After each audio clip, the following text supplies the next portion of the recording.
Hello, good morning, everyone. Morning, ma'am. Morning. I'm here now today only with Filbert. Thank you for coming, Filbert. And yeah, I still have one topic to discuss for today, and this will be in your quiz. Yeah, so please pay attention. Yeah. And then after this session, we only have one session today. After this, you're going to study yourself, yeah. And for discussion forum, I give you another discussion topic, yeah. You can do it with your group, but you need to still post individually, yeah, for a week. Okay.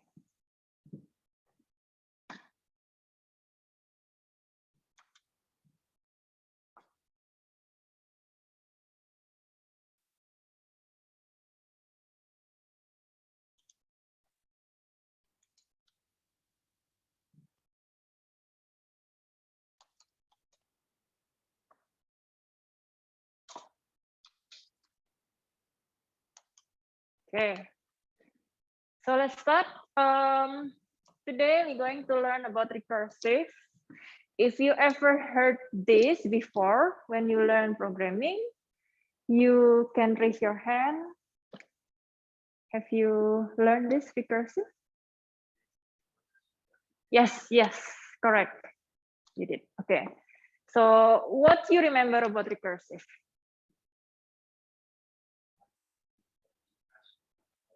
Okay, because it keep looping, yeah.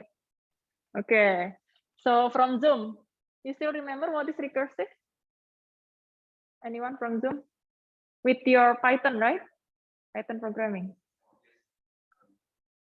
Oh, JavaScript. Okay, nice. Have you experienced something unpleasant with the recursive programming? Arvin? I don't remember. You don't remember? Okay. So who else? Daniel, Aris?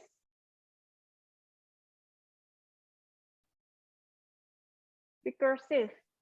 Is it about like when you divide in sub problems? And then? Isn't it like solving a hard problem by making it an easier problem first, and then solving that easier problem, and then solving that easier problem, you can find the solution to the harder problem. Yeah, it kinda, but in recursive, you try to do the same function over and over again inside the function. You remember? Yeah, yes, miss. Okay, nice. So we also have that in data structure. Today we're going to learn again about the recursive definitions, explore what is the base case and what is the general case, and then how to use recursive in specific to implement recursive algorithm like Filbert say. We're going to learn the factorial, but now it's factorial. In your discussion forum, you can do the Fibonacci as well. Yeah.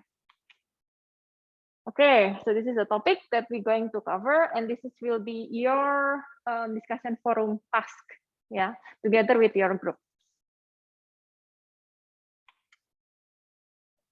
Okay, I need to remind you again with iteration, When we have linked list, we have a pointer pointing toward the first node, right?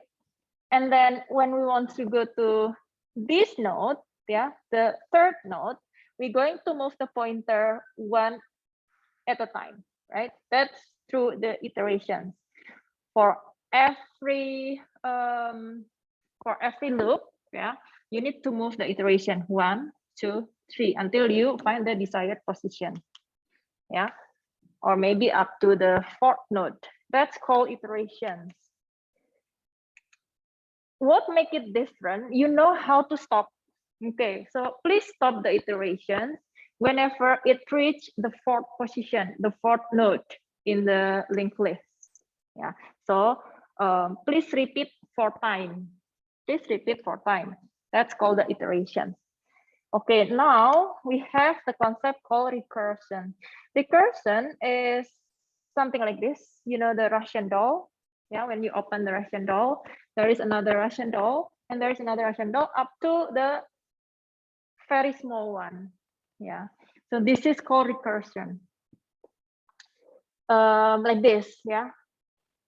Inside the mirror, there is a reflection of this object, and inside that mirror, there's a reflection of the other object inside the mirror.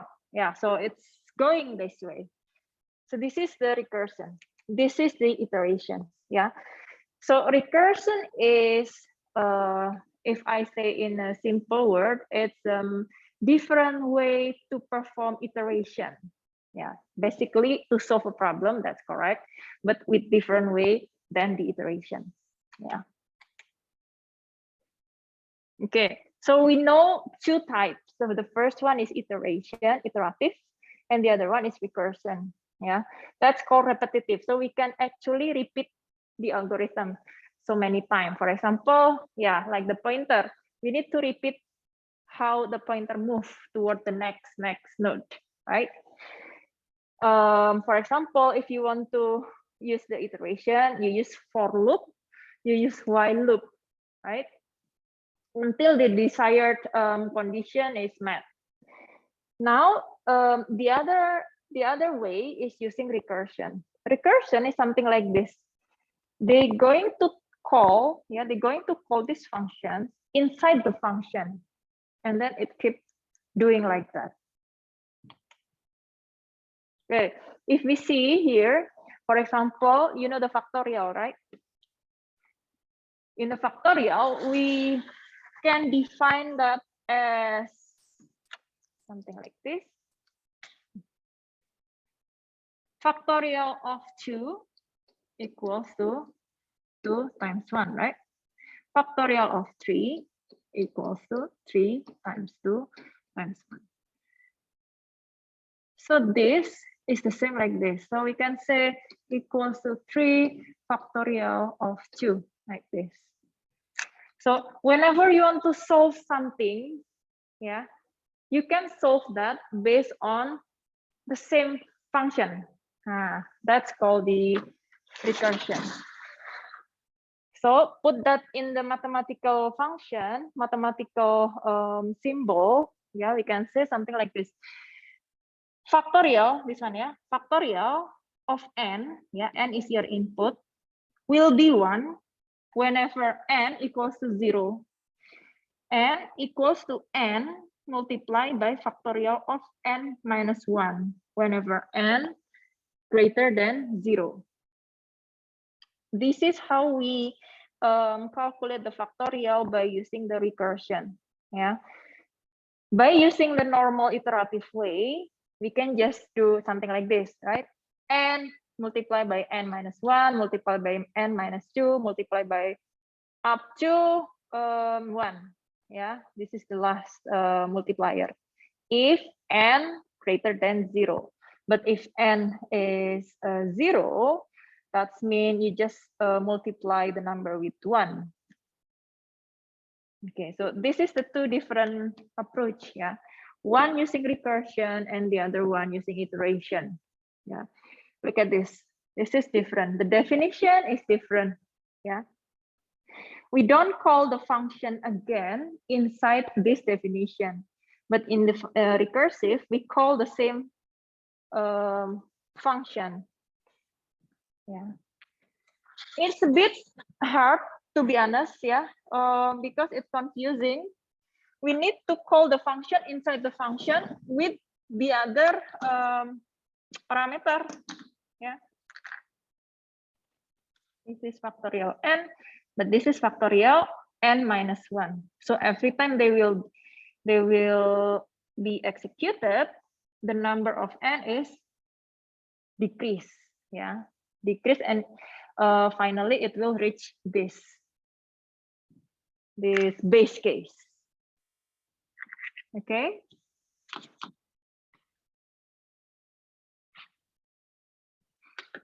So that's the recursion.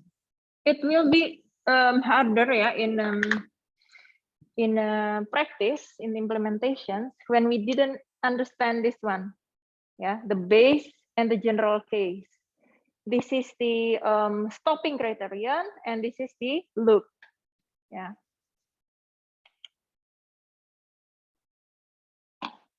Okay, so the key here is this one, yeah, itself. Solving a problem by reducing it into smaller version of itself. You know, remember the Russian doll? Yeah, whenever we solve the other part, we need to find the smaller part first. So the smallest part will be the stopping criterion. And then they going backward. Yeah. So this is the one that we already discussed. 1 factorial equals to 1 multiplied by 0 factorial. 0 factorial is always 1. 2 factorial equals to 2 multiplied by 1 factorial. Yeah, like this. Every time I want to call this, I need to know what is this. Every time I want to know this, I need to know what is this. Every time I know this, I want to know what is this. Yeah, it's going down, down, and down. Yeah, look at the input. Okay, so that's a concept.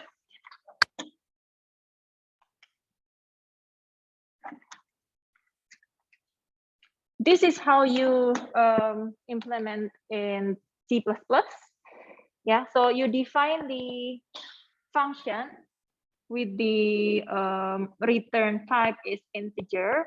This is the name of your function, integer fact. This is your input parameter, number, yeah, any number. And then if, look at this, if the num equals to 0 here, then return 1, yeah, this is the return. Else return num multiply by factorial, and then you change the input become -1. That's how you're reducing and keep this working in the loop. Yeah, and multiply by factorial and -1. And then when you invoke this,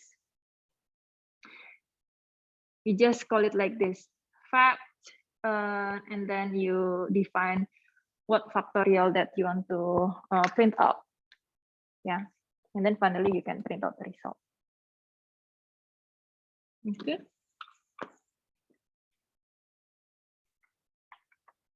You can try this later, yeah.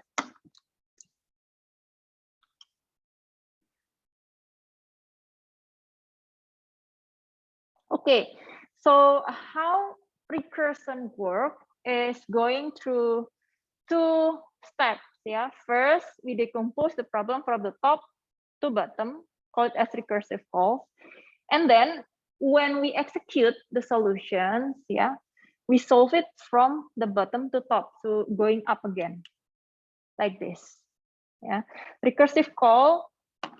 It's like they want to find out. Yeah, they want to find out what is inside this. Yeah, and then I check. Okay, what is inside this is this one. What is inside this is this one. Once I get the stopping criterion, yeah, the base case is already met here. Then this is where I start to execute the function. Execute the functions, and then I return starting from the bottom. This is the bottom. This is the top. So they going down to analyze, to see what happened in the function, see the definition. And then when we return the value, I will execute from the bottom like this. Yeah, okay, I send this value up. So this will become 1. 1 times 1 equals 1. And then I send the result back up. It becomes 2 times 1 equals to 2. And then I send this back up, yeah, to the top. And this will become 3 times 2. It will become 6. So this is the answer that will be written from your function. So we have two steps: recursive call and recursive return. Yeah. Okay. Any questions?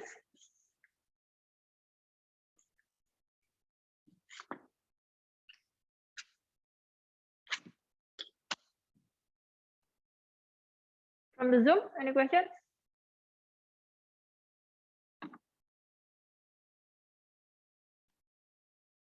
Not yet, I guess. Go. Okay. All clear. Nice. So there is a good visualization, yeah, that go through step by step, and then I can see give you the link later because I cannot upload it in Venus Maya. It's too big. Okay, now we have base case and we have general case. Yeah, in terms of the execution, we have two-step recursive calls and recursive return. In terms of the definition, we have base case and general case. This is called the base case, the case where the function stop and return the value here. Yeah. So Filbert say it makes my machine crash, yeah, because you didn't define this properly. So that's why they keep looping. Yeah. So please make sure you have the stopping criterion properly here, the base case. Yeah, this is important. Base case is a statement that solves the problem. The general case must be eventually be reduced. So this is the one that can be called, yeah, can be invoked whenever the n is not in the base case. Whenever the n is greater than 0, meaning that they haven't met the base case yet, you need to recurse. Yeah, you need to iteratively calling the same function. This is called the general case or reduction step. Yeah, you keep reducing the input. And then finally, the base case stops the recursion. Rules for designing a recursive algorithm. Okay, so you have 3 rules. First, we need to determine the base case. Look at this, yeah. In recursive function, we don't use any loop. We don't use any for or while here, yeah.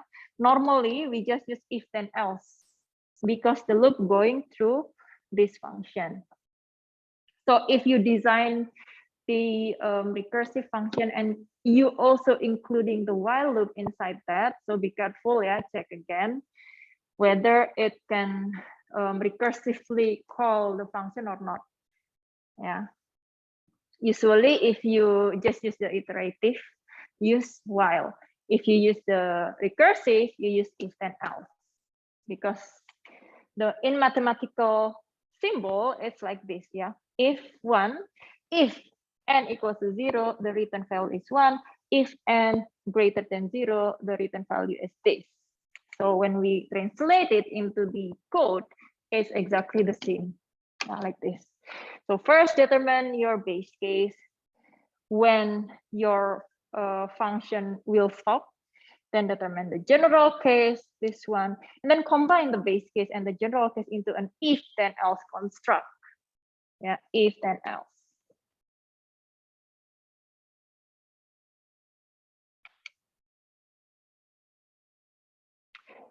Okay, so I got so many questions. Yeah, why we need recursion if we can do that with iterations? Yeah, sometimes, yeah, some algorithm is naturally can only be solved with recursion. So actually, it's supposed to make your life easier. Yeah, because the natural of this algorithm, like binary search, power of Hanoi algorithm, etc.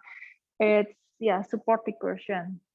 Yeah, but if you prefer to use iterative, that's also fine. Yeah, for certain problem, yeah, recursive is the most natural solutions.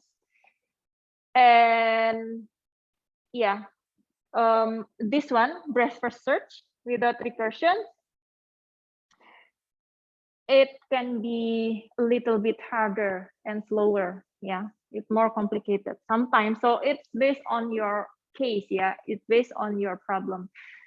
So one problem usually can be solved by both, whether you're using iteration or whether you're using the recursion. But in some problem like this one, you better go for recursion because your code can be this simple. Yeah. And also we don't have to worry about the stopping criterion here. And the way that we reduce the input is just, yeah, send it to the parameter. Some case it's easier by using the recursive. Yeah, this one, elegant code, meaning it's short, tidy, and easy to read.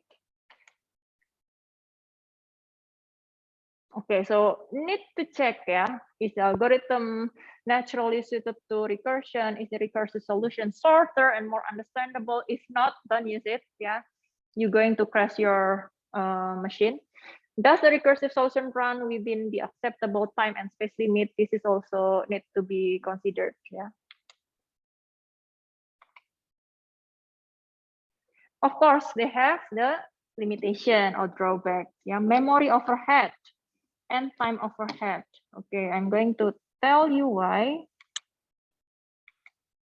it's here. Why we have memory overhead? Because basically, whenever we want to execute a function, we keep memory to that function. And we're not done with that big function. We need to read another function.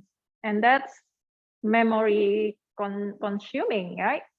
So whenever we want to solve this, no, I'm not done with this one. I need to see the other function, which is fact with the input of 2. Oh no, I need to calculate this first.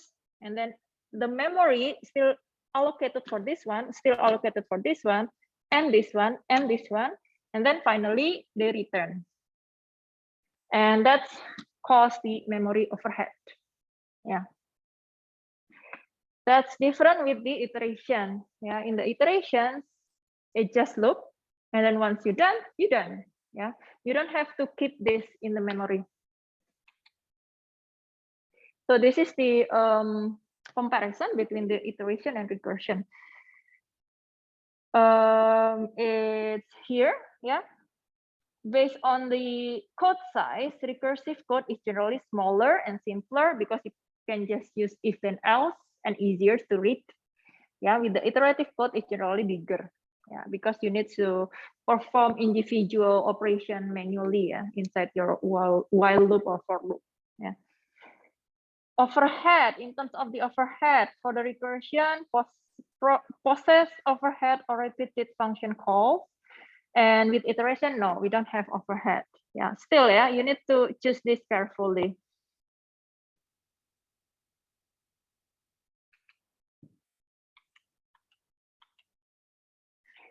Backtracking algorithm also use this one. Okay, I think the one that you mentioned is this one, backtracking. Yeah, when you want to see the smaller problem first, and then once the smaller problem is solved, and then you can come up with the bigger problem. So that's backtracking. In backtracking, we also use the recursion. Yeah.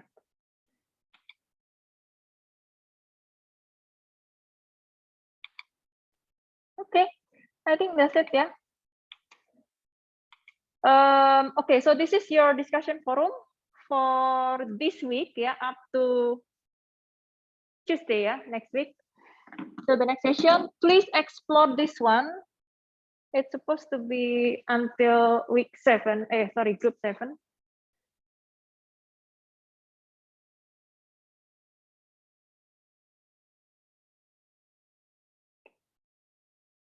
Okay, so define what is the base case, what is the general case, simulate with various input. You can try when n is 1, n is 2, what is the output, and then implement in the code.